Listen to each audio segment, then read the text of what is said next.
Hey, fellow rewildologists, get ready to be inspired.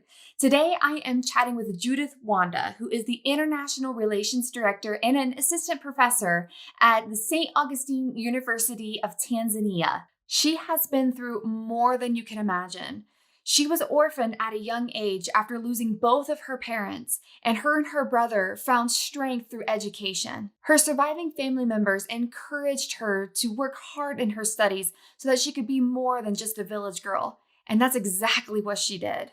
She studied internationally and lived abroad for over a decade before moving back to East Africa to make a greater impact in young women's lives.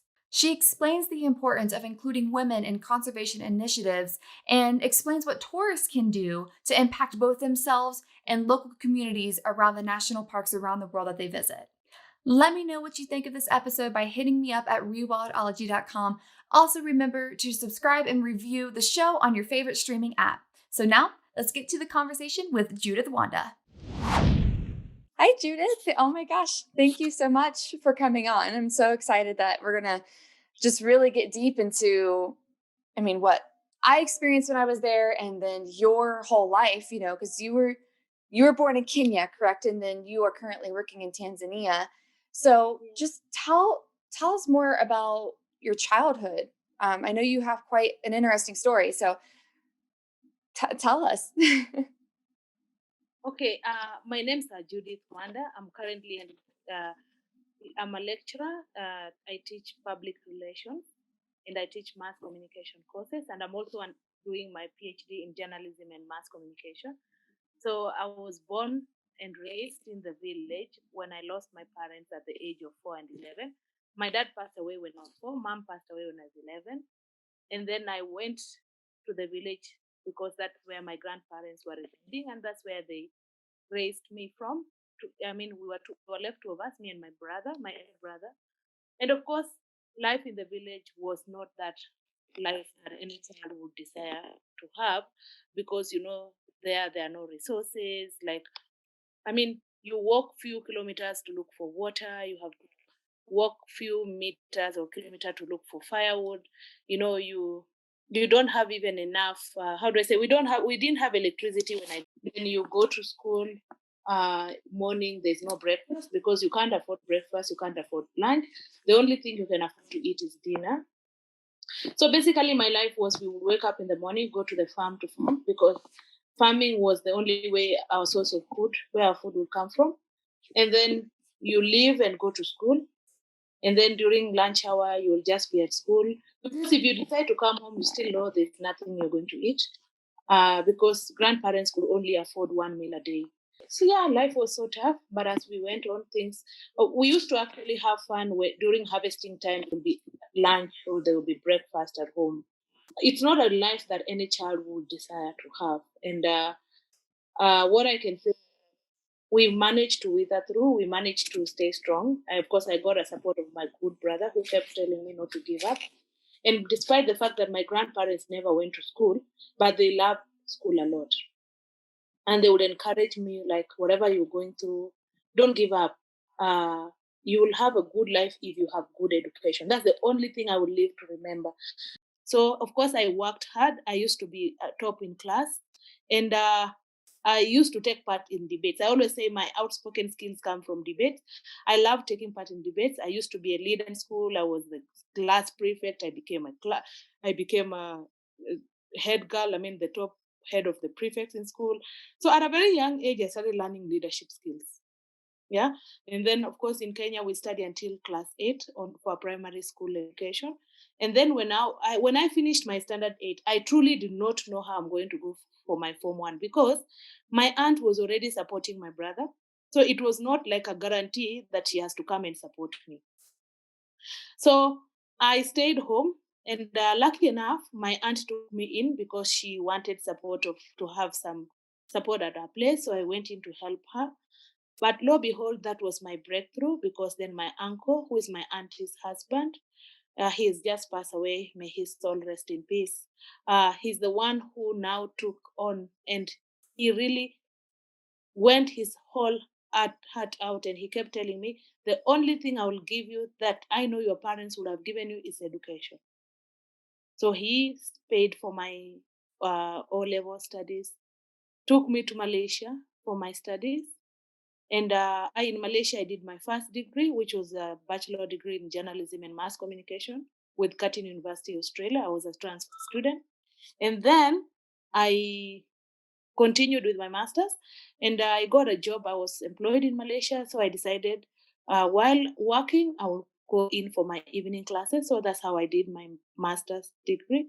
And then I continued on with my PhD degree.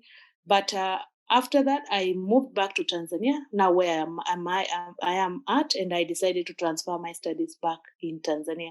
So, what I can say, a lot of people, especially those girls I studied with in the village, whenever they look at me, for them, it looks like a miracle because, life in the village, no one thinks of tomorrow because you look at your income, you look at what you have, and you're like, this is it. Like, I don't think I can have a better life after this. So my friends telling me that whenever they look at me, they can actually see hope. And I just want to inspire young girls out there, like life is not about where you are raised. If I kept saying I'm a village girl, I will not be where I am. Today, when I tell someone I walked to go to school for 8 good years with no shoes, no one will believe. First time I wore shoes to go to school is when I was going in my secondary school, and I was raised in a place where I never had electricity. But life was life. And yeah, I'm very grateful to where I've reached. That's amazing. That's such an inspirational story. Thank you for sharing that too. So, where do you think that mindset, this powerful mindset, was instilled in you? Do you think that it just came from within you, or was it your uncle that really gave you this mindset where, like, you're not where you currently are? Like, what your current circumstances is not what defines you. What really got, because it sounded like that came into you at such a young age, which is incredible, which a lot of people around the world can't say that same thing. So do you think that was from him that really gave you that Now mindset? I my mindset came from my mother. This is one thing I always will remember mom for because when I was very young, I remember when I was in kindergarten, when my mom was still alive, she used to tell me that no one will ever understand you when you don't speak. And it's always good to express your mind. It's always mom gave me that freedom of expression. And I always say every child, if you give them a freedom of expression, you help them to realize their potential. So in that particular process, that's how I started realizing capabilities of, like, I could be a good speaker. I started realizing that uh, that's the time I started developing actually my thinking. And mom created this environment that every time I would stop in class, she would award me for that. Every time I would participate in something, she would give me an award. So I mean, especially academic wise. And if I was that good child, and she kept encouraging me. So that spirit was put in me right from a very young age, a spirit of wanting to be better, a spirit of wanting the best out of me, so I started realizing that I actually have a lot of potential. And you see, of course, with mom's absentia and her not giving me presents, now when my grandfather was telling me that studying will help me have a better future, all these were falling in place because you see, at a very young age, mom had already created that platform that for me to be recognized as a good girl, I have to work hard in class. And if I work hard, she would give me that reward. And every time I would come home, I would speak. She would want to hear from me, like, what do I want? How am I okay? What is it? That act of being given freedom to communicate made me realize that I have capability. And that I will tell you, everywhere I go, I've never been afraid. Like, you never see me be afraid or be shy to speak up, because I always believe the minute you speak up, that's when people get to understand. But when you keep quiet, people will start creating different perceptions that are not there. Yeah. It's incredible. Sounds like she was quite an amazing woman in your life. And Yeah. what what do you think gave her that mindset? Did she have a similar path to you, or was it one of those where she saw that she wanted something different for her children, and you just happened to be the beneficiary of that? So where do you think she got that very different way of thinking? Okay. A little bit is just that my mom was first born in her family of, like, my mom, there were like 8 kids. So she's the first child. And of course, looking at her own background, her own mom passed away when she was 1 year old. So she was raised by no mother. And so she grew up with her dad, of which half of the time the dad gave her freedom to say what she wants. So my mom grew up in a family where there was so much, and good thing is her dad was educated, who is my grandfather. So because my grandfather had that education and he was one of those engineers in the country, so my mom grew up in an environment knowing that for a child to grow and discover their skills, they need to be given freedom of expression. So that is one thing. One thing she got that from the father, and second thing, because she was firstborn, so she grew up nurturing her other young siblings. So when we came in, so mom was like already used to that, like knowing how to raise kids, because her younger siblings were born way after mom was a little bit mature, had gone to school. So she had a bit of exposure on her hand.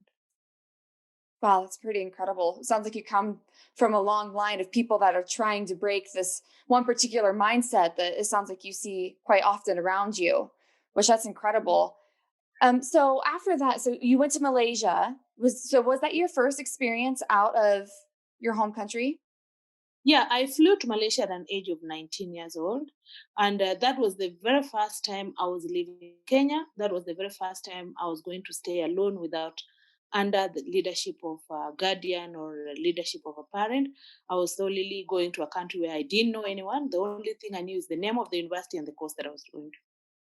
That's incredible. How long were you in Malaysia? I stayed in Malaysia for 10 years. Wow. Yeah, Was that all I know. education? Or was that you just loved being there? Like it felt almost like a home and so you wanted to stay? First of all, Malaysia is such a lovely country. I always say Malaysia will always be my second home.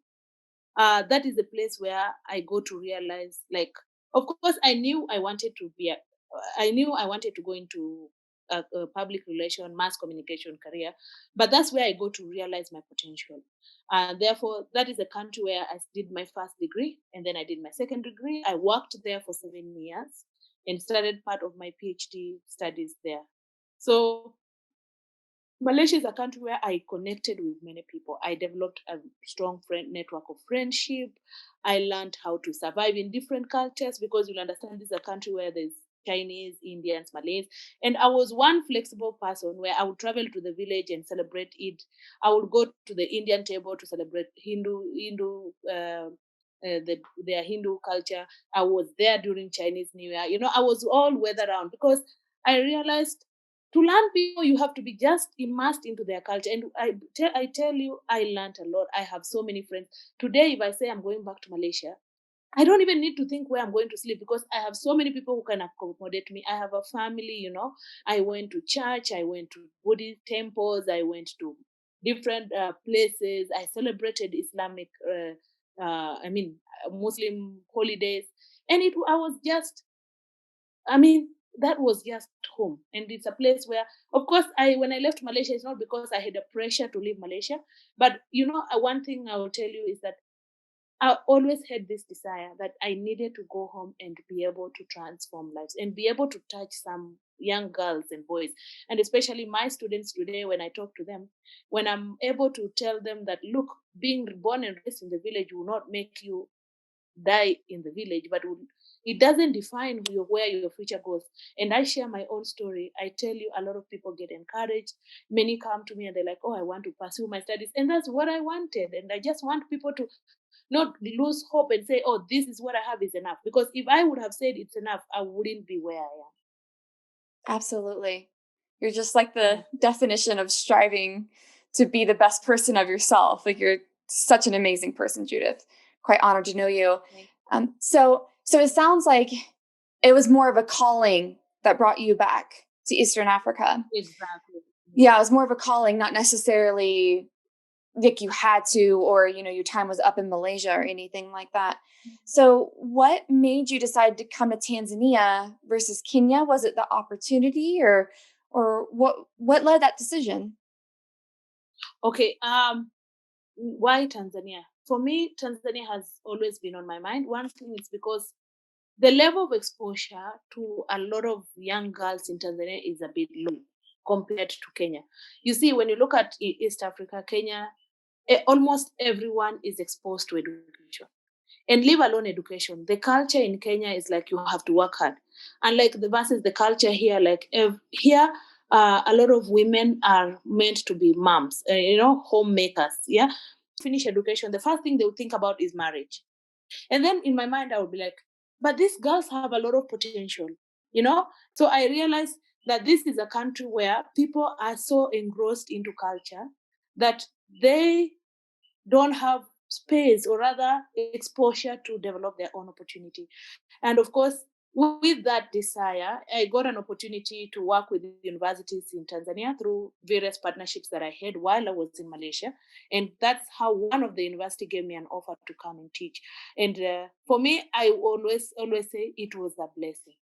Because, sometimes God will not put you, what I say is, God will put you where He wants you to minister, or rather, where He wants you to serve Him. Because this is, for me, I believe this is the right place God wanted me to be. Because every time I walk into those classes to teach these students, and I tell them I'm doing my PhD, they're like, wow.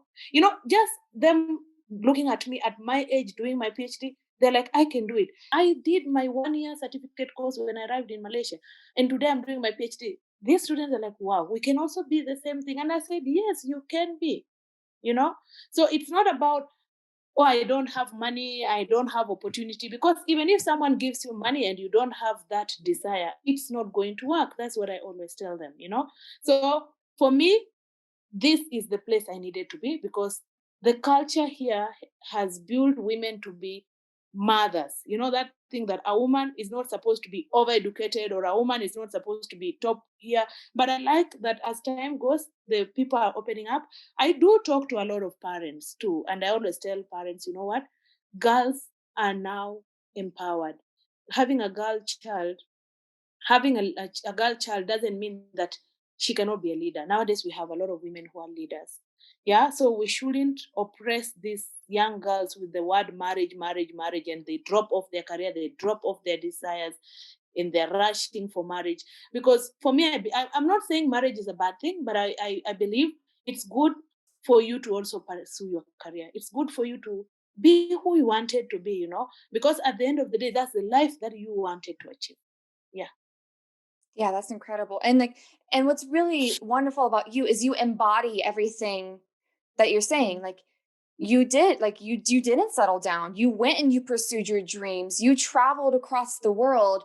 You got this incredible education, and then you brought that story back to show for real, like you're a real person. Like I did it. Like you can do this too, which Exactly. is beautiful, which is absolutely incredible. And having spent so much time with you in the community there, I mean, it was pretty amazing. The women looked at you like when we were at, like the dancing competitions, and you were standing there and doing the translations for us and making sure that we knew exactly what was going on. Like you were this confident woman in the middle of everything that was going on, and like sharing incredible information. Like you were the example, and it was beautiful to watch. I mean, there was plenty of women in the crowd that I'm sure were significantly younger than everybody in our crew and had multiple children already at that point. And then here you are, you're like, there is a different path. There is a different path. I am the example. Like I know you, you know me. Yeah, these ladies might be foreign and they have a different life story, but you were the perfect example of you can make a different path.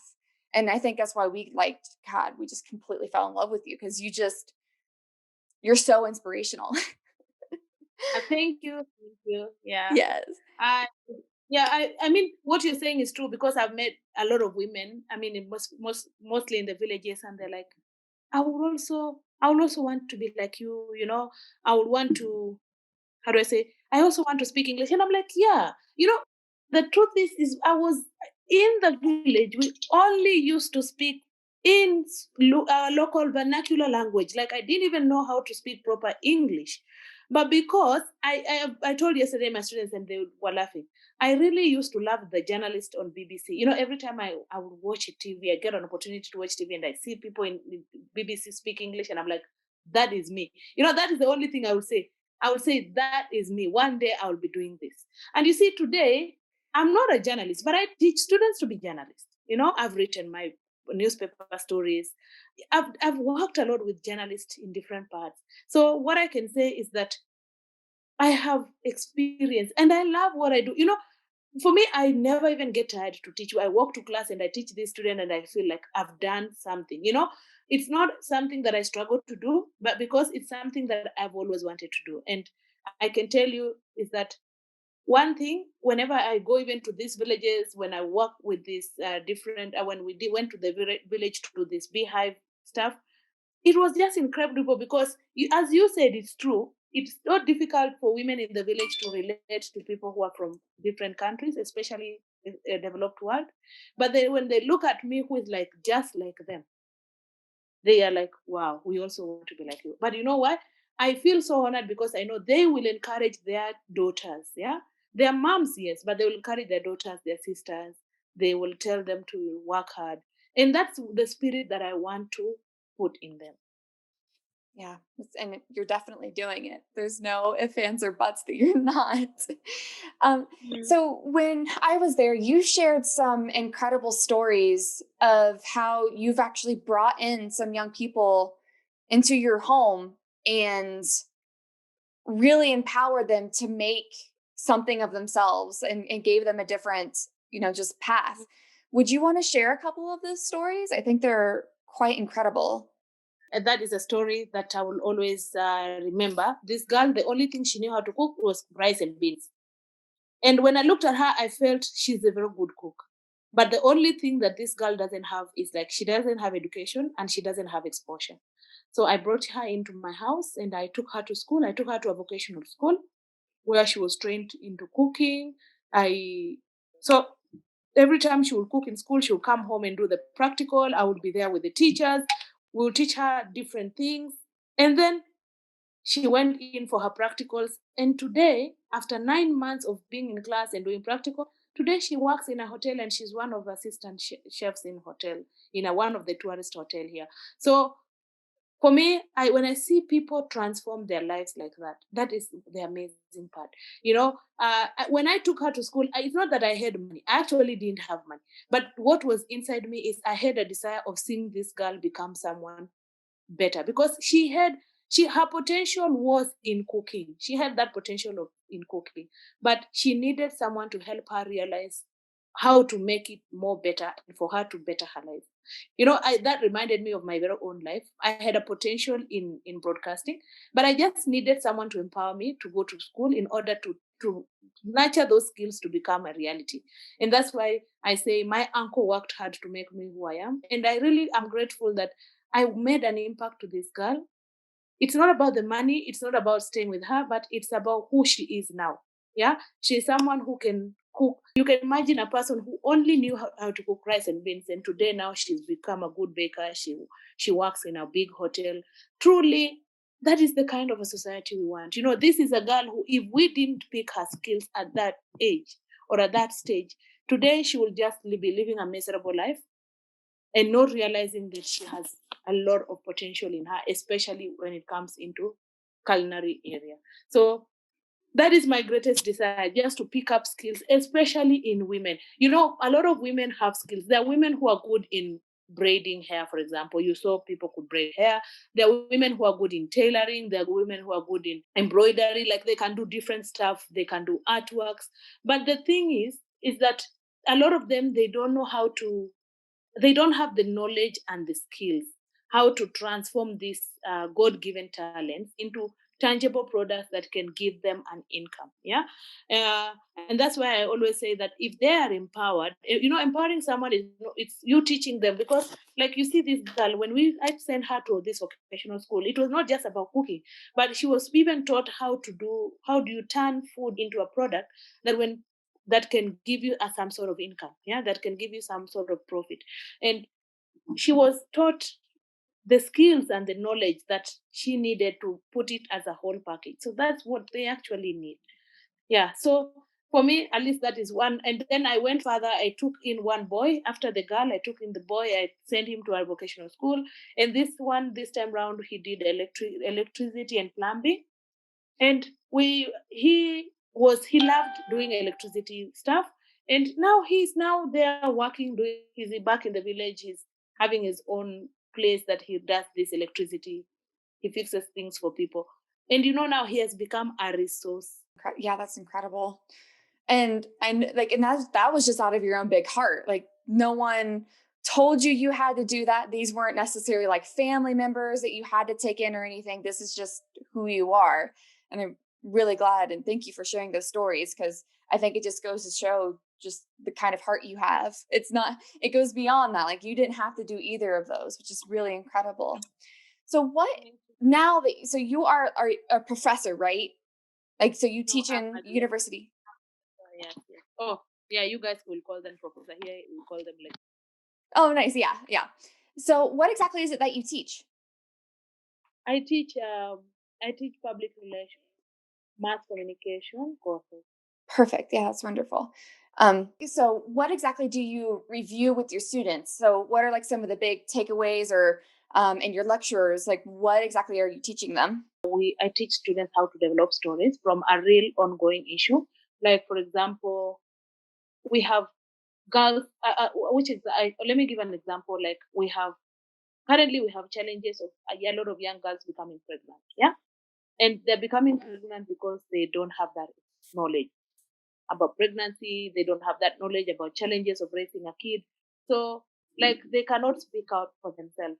They've reached a point where women, uh, you know, it reaches a point and there are things that you realize, when I do this, I'll get a mistake. So I teach them how they can write stories. Basically, I teach them how they can write stories on an on day and on an ongoing daily thing. So things that they get exposed to in their real life, how they can turn them into stories that when people read, they're able to be inspired, to be educated, to be informed. Because when every time you write a story in a newspaper, there's something you're expecting out of it. Either you're informing people or you're educating people, because that's the only channel of communication that you'll be able to use to reach out to the community and be able to transform lives. Yeah. So that course is where I involve them to do real life activities. Like, I'll tell them to look at what is going on within the environment. And then, for example, if there's business, for example, I'll tell them to go to the market and look at the kind of fruits that are on season, and then look at the importance of that fruit in terms of health, and how can you write a story that will help someone who never saw the value of that fruit, now would be able to appreciate that fruit and have it in their life, part and parcel, for their health purpose. So, and then there's another course where I teach them public speaking protocol. How do you develop your speech, and how do you speak to people for them to be able to understand you? And that is one course that I love, because speaking to people, it's not just about standing up to talk to people, but you have to put yourself in the shoe of those people who are listening to you, because when they're seated there listening to you, there's something they're expecting out of you. That's why they're there. So if you're going to stand there and not be able to speak to them, and imagine a certain community or imagine a certain audience, then there will be no connection with those people. So I teach them to first understand the mindset of the people they're talking to, and then once you understand the mindset, then there are issues that when you highlight, you actually touch them. For example, I always tell them, if you're talking to a stay-home mom who is not going to school, remember this mother, all they're thinking about is having a meal on their table, how to take care of the kids while at home, how to plan food, how to do shopping. So there are things that a mother who stays at home will think. So if you're going to talk to her, make sure that you touch her day-to-day routine. Yeah. Don't go plucking things that he's not exposed to, and you tell her thinking that she will understand you. And then I teach another course I teach public relation and customer care, especially to tourism students who undertake these courses, this course, because the whole essence is, a lot of people do not understand the word public relation. I mean, it's a career here that people never understood much. So I always tell them, when you say public relations, how do you build your connection with the people in regards to your organization? Yeah. So the meaning relation means, how do you relate to people, and people are the public. So what kind of activities do you do? How do you create an environment that will people say, I still want to go back there, I still want to do this, I still want to go and watch a movie in that cinema, I still want to take my kids in that cinema, because there's something that cinema provided to this person, that he feels so related to it compared to this other part. And then once you create that environment, then how do you create a good customer care, so that this person will forever be able to remember you. So this is a course that I teach third year tourism students, with the essence that when they get to be employed in these different tourism organizations, they are able to develop campaigns, they're able to develop platforms that will help this organization relate to people and be able to continue maintaining their tour, their customers. And of course, all my subjects, I try and make sure that they get to do real life activities. Yeah, I don't tell them imagine this, imagine that. No, I make them to go to these organizations, I make them to talk to them, I make them to do a research to understand if it's a hotel, how does that hotel operate, which kind of customers do they serve, and then which kind of activities do they do, and then I give them the freedom to devise which activity would they have done should they have been given an opportunity to work in that hotel. And I can tell you it has worked, because some of the students ended up getting jobs in those places. Some of them, whenever they present, they have gotten exposure. Some have gone into other companies and they bring along these skills that I've given them because they have something tangible and it has helped them to grow. Yeah, that's awesome. Like you've pretty much showed them the importance of networking and getting out of your circle and meeting with new people and the opportunities that arise when you do that. And that's really powerful, especially nowadays when we're getting so just drawn in on our phones. And that's everywhere in the world where people aren't having as many face-to-face conversations. And so like that is very empowering that you do that with your students. Because I mean, a lot of them are very theoretical, like me having spent a lot of time in school. It's like, let's think about this. What is this theory that we're talking about? Like those kinds of things. So it's really cool that you make them go learn public relations. Like, that's awesome. Yeah. And so I think that ties in very well. So we met last year by me and a group of incredible women from Colorado. We came out to make a women in conservation documentary and really just highlight what's going on in the area. And we had the privilege of meeting you on that trip, which was Yeah. incredible. Like you made our trip. We completely fell in love with you, and like thank God we met Judith, because you made our trip. And so you had an incredibly unique position where you actually understood what the women was going through. And I would love if you could speak on, from firsthand experience, really, what women's role is in conservation in Tanzania. Mm. Okay, when it comes to conservation, I need, you know, before we touch conservation, I need to tell you culturally, a woman is in our culture, a woman in our culture is someone who is considered to be a mom. Yeah, it's someone who is considered to be not to how to say someone who is considered to be second. Second meaning that you cannot raise your voice or you cannot be you cannot how do I say there's a word I want to use it like you can't come out and lead I mean be on top of a man. That is one thing that culture has created women to be most of African cultures. Yeah. So when it comes to area of conservation, women were never thought of from the very beginning. Yeah. There was nothing that people could see good out of them when it could come for them to help in conservation. And that really brought in a bigger challenge because a lot of women just felt they could only take care of kids, even studying. You realize a lot of girls, when they were taken to study in universities, no one undertook conservation course. But then I never even heard if there were any parent who would want their child to take especially a girl, to go into conservation. So this is an area that was only left for men. Yeah. It was not an area that was thought of for women. But only people did not realize that women are good communicators in messages. You could see those ladies how they danced, the songs that they were singing, how they could exemplify these animals. There are certain words when they could communicate, it will help you feel the touch, like the love, like even if this elephant seems to be terrible animals, but you could feel like there's something that these women are trying to communicate. So what I wanted to say is that women have not been given the voice. Actually, that's the word. They have never been given the voice when it comes to conservation. Conservation has been an area that has been left to men. Yeah, because it was always perceived as a tough area. It was always perceived as an area that women are not strong enough. Yeah. So it was just seen like men who are stronger, they're the ones who have to go out and face the animal and walk into the, walk into this, how do you call it? Walk into these national parks and zoos. I mean, it has game reserves, sorry.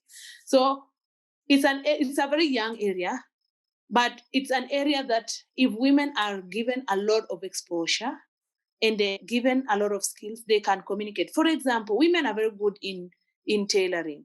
Yeah, doing conservation doesn't mean you go in and start running around with poachers, but just creating opportunities for people to work, creating opportunities that will enable people to remove this idleness, creating like what Kate Adamson is doing, like doing all these beehive fences.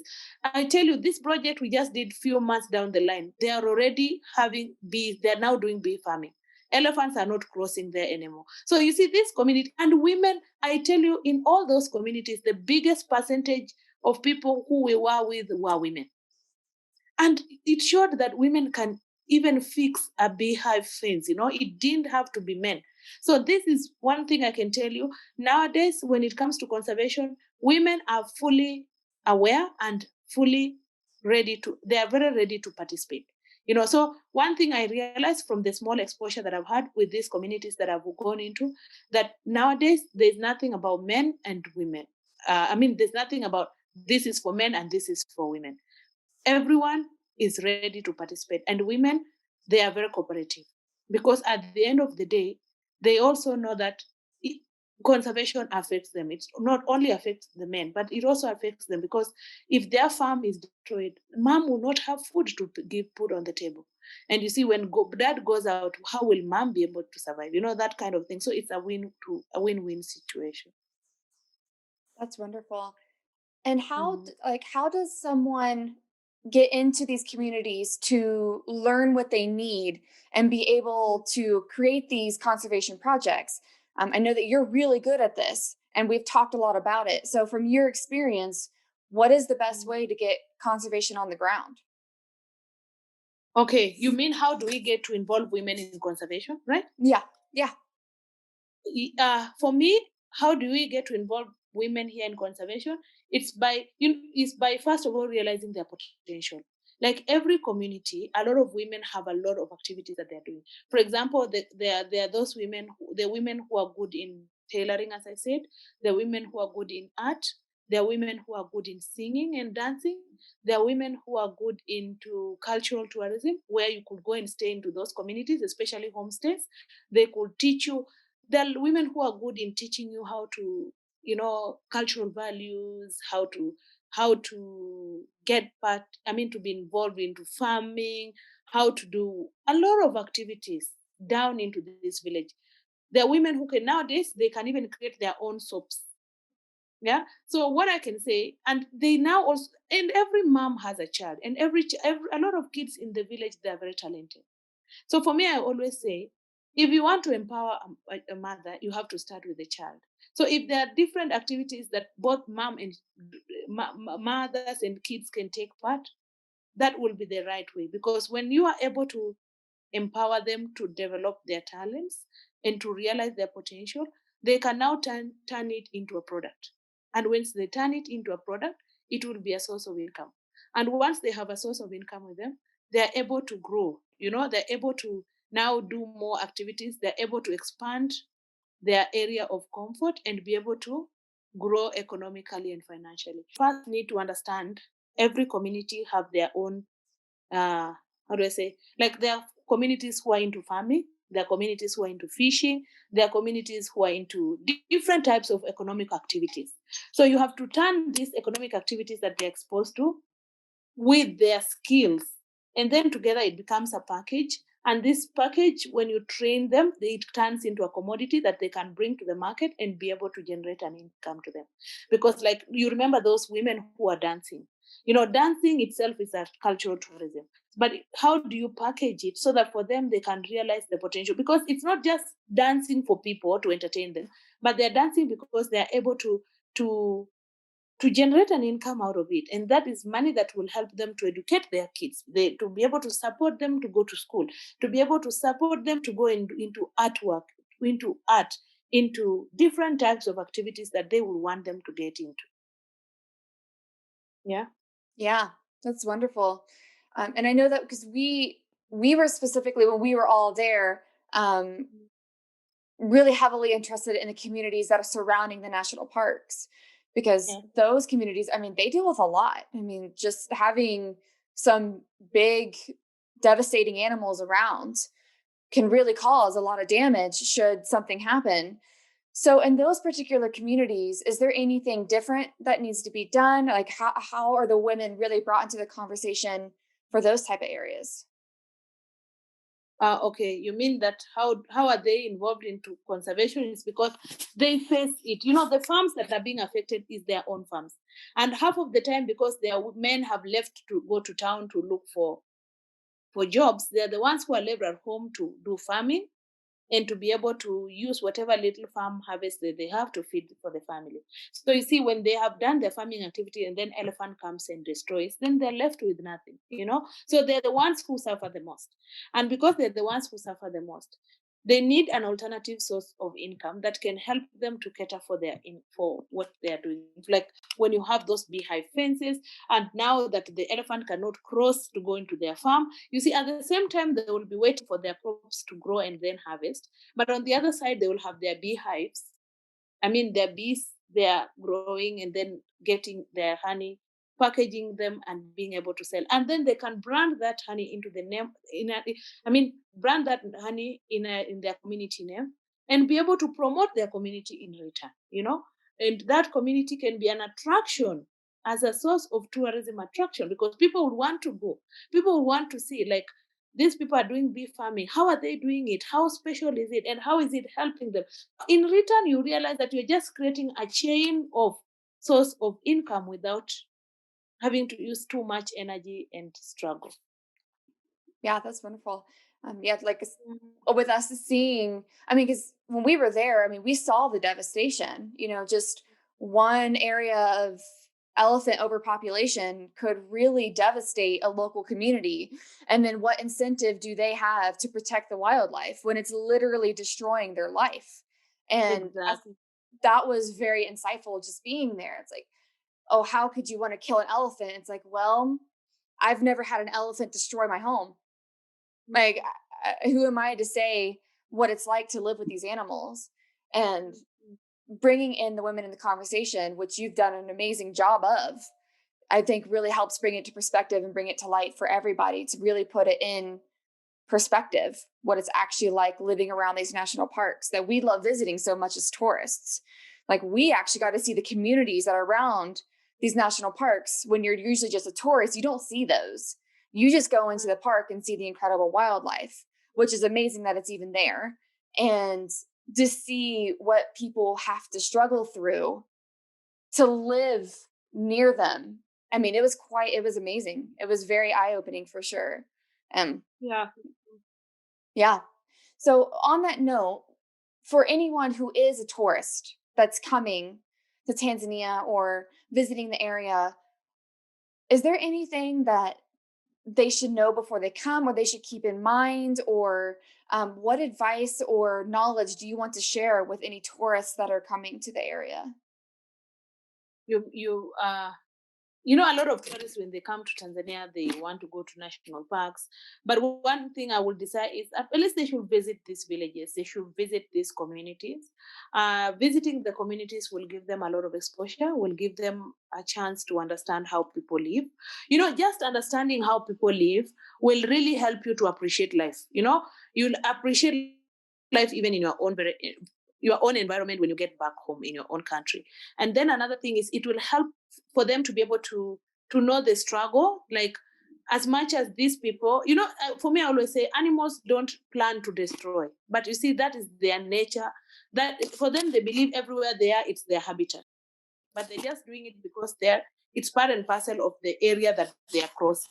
So therefore, like, these people, they should also know that these people are struggling. You know, staying close to a national park has never been easy because you never know, tomorrow you will wake up and find an elephant outside your house.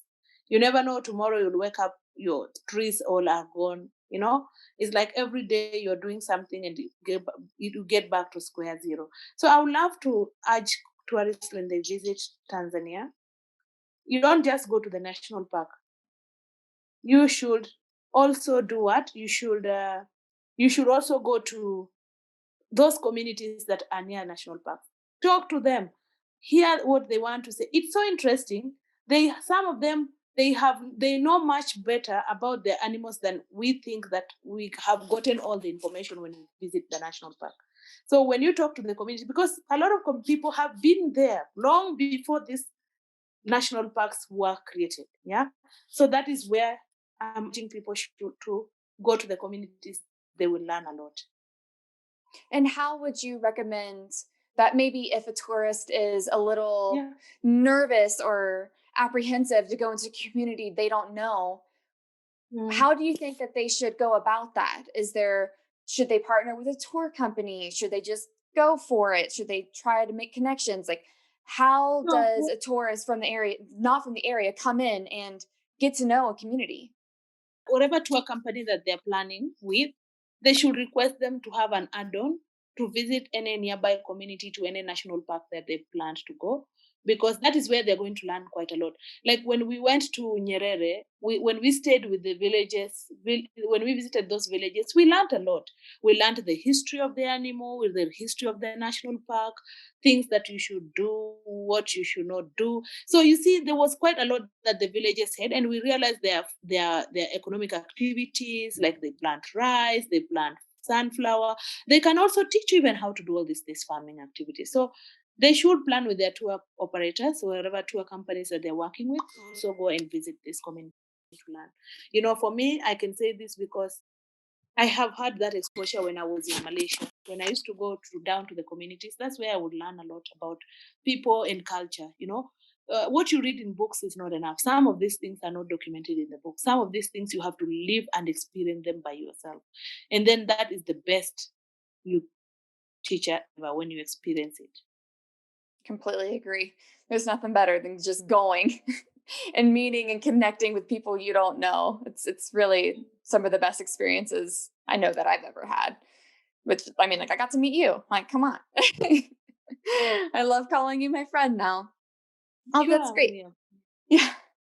So is there any I guess is there any like last things that you really want to share? Is there any like advice that you want to give to anybody listening, or any like final thoughts that you really just want to make sure that anyone listening really internalizes? Yeah, there's one thing I wanted to share with you. Like, currently, I'm a director of international relations. I mean, in the university where I work with different universities now around the world. But my greatest desire, I would love, especially students who are into conservation, who are into tourism, to be able to have a semester abroad. And I can facilitate for them to come. I can work on the logistics and whatnot for them to come, because I would want them to have first hand experience. Because when you come in as a tourist, the whole essence is you have your time planned, like you're planned, I'll be there for 5 days. I want to see this amount of animals. But when you come in as a student and you have a semester away abroad, that whole semester you have a lot to learn. You can go into the villages, you can get to hear what people say, because the world has become a global village. And people are working in different networks. One time you're going to meet someone from a different country, and if this person behaves in a particular way, and you're like, who behaves like this, but that is no, you can't question that person. That's the way they have been brought up. But you see, if you've had a lot of level of exposure, that's why I told you, when I went to Malaysia and I went all into all these communities, today when I meet an Indian praying, I will not even question why is he praying, because I know that is their culture. If I meet a Chinese eating with chopstick, I will not look weird. Like, I know that is how they do it. So for me, I want young girls and boys, yeah, especially people who are in developed countries, in Europe, in America, to come down. There's a lot to learn that is not in those books that we think we read books and we get. Even if you say I would sit on YouTube and be looking at people's documentaries, remember, people have given you what they want, but not what you want. Yeah. because that is what they were looking for. But what you want, you need to get into the ground. Yeah, when you get into the ground, you learn a lot about people. People are so welcoming here. You guys had your own experience. You saw where we went. People were always all over with us. So people are welcoming. You get to learn a lot. You get to experience a lot. You get to also learn what I always say, culture shock. Culture shock is something that you cannot avoid. But through culture shock, there are things that will always be embedded in your memory and you'll forever remember them. So I would like to encourage young boys and girls not to sit there and wait until you have graduated and then you are working and then you want to come for holiday. And then it's not, you know, when you're on holiday, you cannot learn a lot. But when you're on your study trip, you will have a lot to learn and it will empower you that one day when you start your own organization and when you go to work, you will be a totally different person. Absolutely agreed. So what is the best way? So like, let's say someone is interested in doing a semester abroad, or maybe a professor or someone else who might be listening to this, they are completely in line with you and would like to get in touch with you. What is the best way for somebody to get in touch with you? They can drop me an email on my email address, and then I can facilitate. It doesn't mean I will connect them with, because through the university is very much easier. We'll give them admission later because we are doing a cultural exchange. We have an exchange program where we give them admission. They come down to Tanzania. If let's say they want to be attached with the university that I'm working, because we have tourism department, we have different departments. So we'll attach them to a particular department, but we will give, they will go through a semester program where they will go into communities. They will also get to tour. They will also get to do different practical activities, so that by the time they get back home, they have that exposure depending on the duration they want to stay. So it doesn't mean that you have to be here 3 months, 4 months. Like right now, I'm going to be receiving students from Finland. This will be 3 girls.